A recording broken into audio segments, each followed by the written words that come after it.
नीलगाय आडवी आल्याने खासगी ट्रॅव्हल्स ट्रकला धडकून भीषण अपघात झाल्याची घटना वाशिम जिल्ह्यातील कार्ली गावाजवळ समृद्धी महामार्गावर लोकेशन 173 जवळ रात्री 12 वाजण्याच्या सुमारास घडली।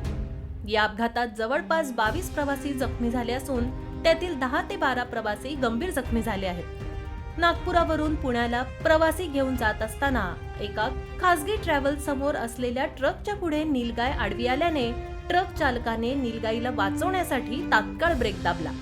त्याच दरम्यान मागून येणाऱ्या खासगी ट्रॅव्हल्सची ट्रकला धडक बसल्याने हा अपघात झाला।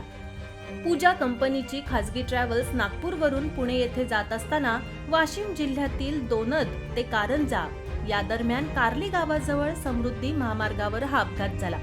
अपघाताची माहिती मिळताच कारंजा येथील गुरुदेव मंदिराच्या रुग्णवाहिका घटनास्थळी पोहोचून जखमींना तात्काळ कारंजा येथील उपजिल्हा रुग्णालयात हलवण्यात आला असून त्यांच्यावर उपचार सुरू आहेत।